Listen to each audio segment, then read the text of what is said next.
ഈ സ്റ്റേഷന്റെ ചുമതലയിലുള്ള station officer Nitin Raj അദ്ദേഹം നമ്മോടൊപ്പം ചേരുകയാണ്. ഈ കഴിഞ്ഞ ദിവസം ഉണ്ടായ ഒരു സംഭവം അത് ഈ ഫയർഫോഴ്സ് വളരെ ഗൌരവത്തോടെ എടുത്താണ് നിയമപരമായ നടപടികളിലേക്ക് നീങ്ങുന്ന ഒരു സാഹചര്യം. ഇതിനു മുമ്പോ ഇത്തരം സാഹചര്യങ്ങൾ ഉണ്ടായിരുന്നു. മിക്ക സമയത്തും നമുക്കൊരു മാസം 1-2 കോൾസ് ഇതുപോലെ കിട്ടുന്നുണ്ട്. ഫേക്ക് ആയിട്ട്. അതെ, ഫേക്കായിട്ട് കിട്ടുന്നുണ്ട്. ചിലത് മാസങ്ങളിൽ ചിലപ്പോൾ 4-5 കിട്ടും. അപ്പൊ അതില് ചില സംഭവങ്ങൾ നമുക്ക് കൺഫേം ഒന്ന് ആക്കിയിട്ടാണെങ്കിൽ അവിടെ ചാടുമ്പോഴത്തെ ഇത് എന്റെ കണക്ക് തന്നെയാണ്. അവര് വീട് കത്തുന്നു, ഇല്ലെങ്കിൽ കിണറ്റിലാണെങ്കിൽ ആള് പോയെന്നൊക്കെ പിന്നെ പക്ഷെ അവിടെ ചെല്ലുമ്പോഴത്തേക്കും നമുക്ക് കാണുന്ന സംഭവം അങ്ങനെ ഒരു സംഭവമേ ഇല്ലായിരിക്കും അവിടെ. അപ്പൊ അങ്ങനെ ഉണ്ടാവുന്നുണ്ട്.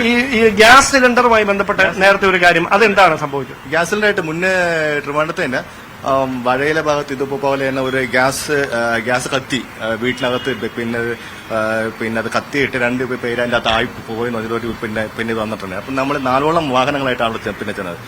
അവിടെ ചെന്ന ജംഗ്ഷനിലെത്തി നമ്മൾ ഇയാളെ വിളിക്കുമ്പോഴത്തേക്ക് അയാൾ പറയാം അപ്പുറത്തുണ്ട് ഇപ്പുറത്തുണ്ടെന്ന് പിന്നെ സംസാരിക്കുന്നത്.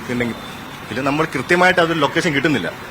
പിന്നെ അറിയുന്നത് ആ ഒരു ഫേക്ക് ആയിട്ടുള്ള സംഭവമാണെന്ന് അറിയാം. അപ്പൊ നമ്മളെ വാഹനങ്ങൾ ഇത്രയും നമ്മൾ ഏകദേശം 1 മണിക്കൂറോളം ആ ജംഗ്ഷനിൽ മൊത്തം പോയി ചെന്ന് തപ്പി നോക്കിയിട്ട് വന്നിട്ടുണ്ട്.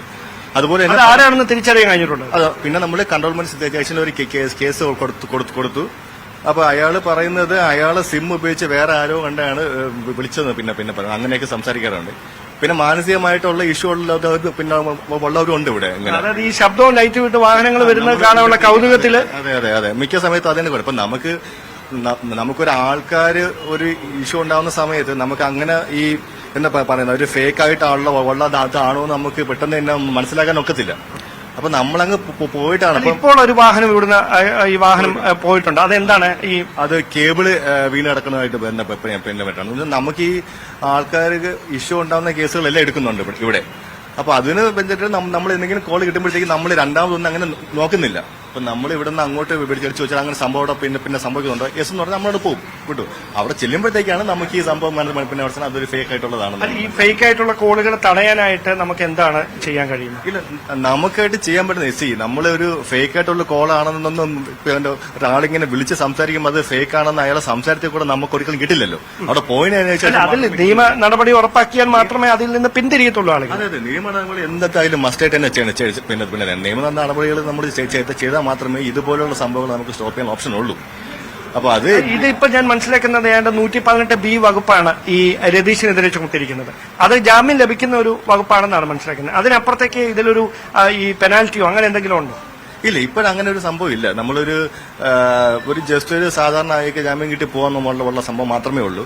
പക്ഷെ ഇത് ജനങ്ങൾ മനസ്സിലാക്കേണ്ട ഒരു സംഭവം എന്ന് വെച്ചാൽ നമ്മൾ ഇത്രയും ഇതായിട്ട് നോക്കുന്നത് ഇപ്പൊ നിങ്ങൾക്ക് എന്തെങ്കിലും അപകടം സംഭവിക്കുമ്പോഴത്തേക്ക് നമുക്ക് എത്രയും പെട്ടെന്ന് അവിടെ എത്തുക എന്നുള്ള പിന്നുള്ളതാണ്. അപ്പൊ നമ്മളോട് എത്തുമ്പോഴത്തേക്ക് അങ്ങനെ ഒരു സംഭവം ഇല്ല. നിങ്ങൾ വെറുതെ തമാശയ്ക്കാണ് സംഭവങ്ങൾ ചെയ്യുന്നത്, ഇല്ലെങ്കിൽ നമ്മളൊരു എന്ന് വെച്ചാൽ അവർക്ക് ജോലിയൊന്നുമില്ല, ചുമ്മായിരിക്കില്ല, അപ്പൊ ഒരു ജോലി പിന്നെ ചെയ്തോട്ടെ എന്ന് പറഞ്ഞിട്ട് അവര് പിന്നെ കളിക്കുന്ന സംഭവം ഉണ്ട് അങ്ങനെ. അപ്പൊ അത് ജനങ്ങൾ മനസ്സിലാക്കി അത് മാറണമെന്ന് തന്നെ പിന്നെ ചെയ്യേണ്ട ഒരു ഇതാണ്. തീർച്ചയായിട്ടും ആ ഒരു വലിയ നിസ്സഹായത തന്നെയാണ് അഭിലാഷ് അദ്ദേഹത്തിന്റെ വാക്കുകൾ നിറയുന്നത്. കാരണം ചാലയിലടക്കം പല അവസരങ്ങളിൽ തീപിടുത്തം ഉണ്ടാകുന്ന സാഹചര്യങ്ങളിൽ ഉൾപ്പെടെ ജീവൻ പണയപ്പെടുത്തിക്കൊണ്ട് അവിടെ ഈ തീ അണയ്ക്കുന്നതിന് വേണ്ടി അക്ഷീണമായി എത്തിക്കുന്ന അഗ്നിശമന സേന ഉദ്യോഗസ്ഥരെ നമ്മൾ നേരത്തെ കണ്ടിട്ടുള്ളതാണ്. അതുപോലെ തന്നെ കിണറിടിഞ്ഞ് താഴുന്ന സാഹചര്യങ്ങൾ, അതിൽ ഉൾപ്പെട്ടവരെ ജീവൻ പണയപ്പെടുത്തിക്കൊണ്ട് രക്ഷപ്പെടുത്താനായി ശ്രമിക്കുന്ന നീക്കങ്ങൾ, അതൊക്കെ നമുക്ക് അറിവുള്ളതാണ്. അത്തരത്തിൽ ഈ ജീവന്റെ വിലയുള്ള സേവനമാണ് അഗ്നിശമന സേന സംസ്ഥാനത്തുടനീളം കാസർഗോഡ് മുതൽ ഇവിടെ വരെ തിരുവനന്തപുരം വരെ തുടരുന്നത്, കന്യാകുമാരി വരെ. അവരെ